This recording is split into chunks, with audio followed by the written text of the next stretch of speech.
Saddam کی شخصیت سے آپ سب واقف ہیں۔ جس وقت صدام کو حکومت ملی، طاقت اور قوت اس کے ہاتھ میں آئی تو اس نے عراقی عوام پر ظلم کرنا شروع کیے، بالخصوص شیعوں پر، جس کے نتیجے میں لوگ اس کے خلاف کھڑے ہوئے۔ جو بھی اس کے خلاف کھڑا ہوتا تھا وہ اسے کچل دیا کرتا تھا۔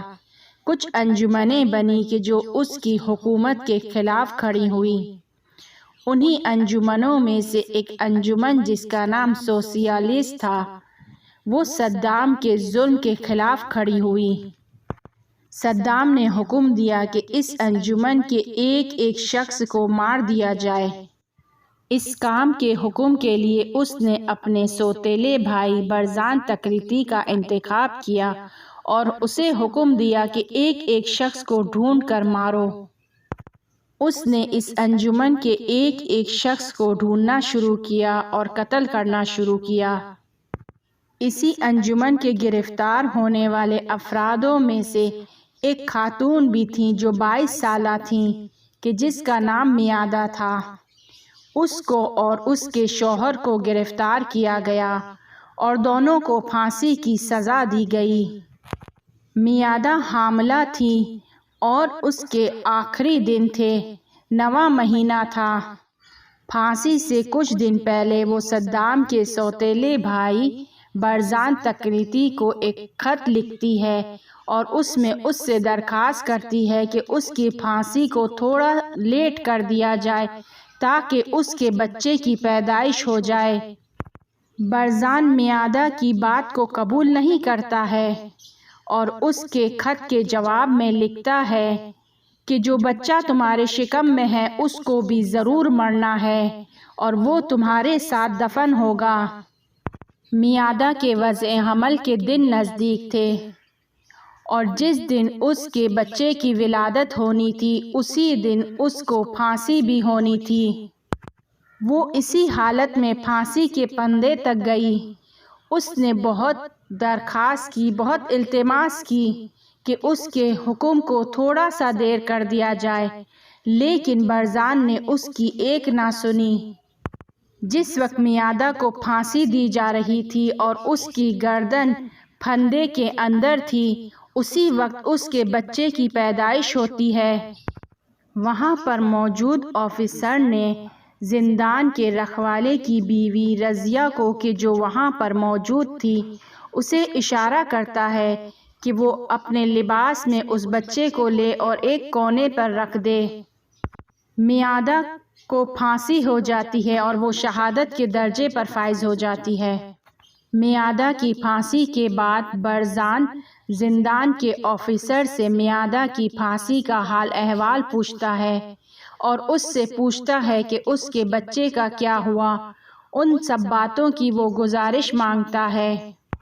وہ آفیسر برزان کو گزارش میں لکھتا ہے کہ بچہ اپنی ماں کے ساتھ پھانسی کے پھندے تک گیا اور مر گیا۔ آفیسر زندان میں موجود ڈاکٹر اور رضیہ تینوں آپس میں قسم کھاتے ہیں کہ وہ کسی کو نہیں بتائیں گے کہ میادہ کا بچہ زندہ ہے، اور قسم کھاتے ہیں کہ کسی بھی طریقے سے یہ بات برزان تکریتی تک نہیں پہنچنی چاہیے، اور رضیہ سے کہتے ہیں کہ تم اس نومولود بچے کو اپنے گھر پر لے جاؤ۔ رضیہ اپنے شوہر کو راضی کرتی ہے کہ اس بچے کے لیے اس کے نام کا پاسپورٹ لیا جائے۔ اس کے بعد اس بچے کا نام ولید رکھا گیا اور سب اسے ولید کے نام سے پکارنے لگے۔ سالوں گزر گئے اور ولید بڑا ہو گیا۔ میادہ کا بھائی یعنی ولید کا ماموں کہ جو یورپ میں زندگی کر رہا تھا، سالوں وہ رضیہ سے ولید کی حال احوال پوچھ لیا کرتا تھا۔ اسے معلوم تھا کہ اس کی بہن کا بیٹا زندہ ہے اور کس کے پاس ہے۔ سال 2003 میں جب صدام کی حکومت کو زوال آیا، میادہ کا بھائی بھی یورپ سے دوبارہ عراق آ گیا اور اس نے اپنی بہن کی یادگاری کو ڈھونڈنا شروع کیا تاکہ اسے اپنے ساتھ یورپ لے کر جائے۔ رضیہ نے جو اسے ایڈریس اور نشانی دی تھی وہ اس نشانی کو ڈھونڈتا ہوا ولید تک پہنچ گیا۔ ولید کا ماموں چاہتا تھا کہ اسے یورپ لے کر جائے، لیکن ولید نے اسے قبول نہیں کیا۔ وہ یورپ جانے پر راضی نہیں ہوا اور کہنے لگا کہ رضیہ نے مجھے ماں کی طرح پالا ہے، اس نے میری جان کو نجات دی، میرے لیے بہت زیادہ زحمتیں برداشت کی، میں اسے تنہا چھوڑ کر کہیں نہیں جاؤں گا۔ یہ اس زمانے کی بات ہے کہ جب رضیہ بہت زیادہ بوڑھی ہو چکی تھی اور اب وہ کام نہیں کرتی تھی۔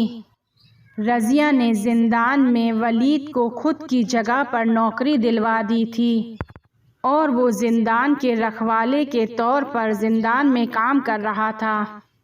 صدام کی حکومت کے سقوط کے بعد عراقی عوام ایک ایک ظالم کو ڈھونڈ کے اسے پھانسی کے پھندے پر چڑھا رہی تھی، اور ان افراد میں برزان تکریتی بھی شامل تھا کہ جو صدام کا سوتیلا بھائی تھا۔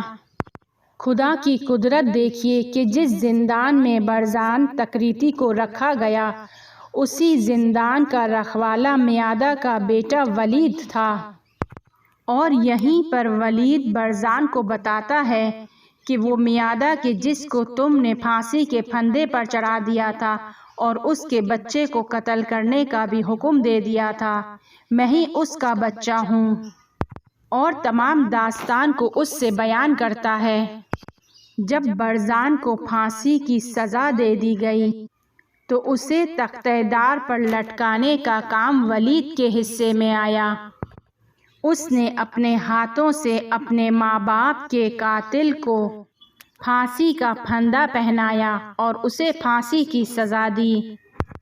خدا کی قدرت دیکھیے کہ بے رحم ستمگر جہاں سے امید نہیں رکھتا تھا، وہاں سے اسے اس کے کاموں کی سزا ملی۔ نہیں معلوم انسان کس چیز پر اتنا غرور کر کے دوسروں پر ظلم کرتا ہے۔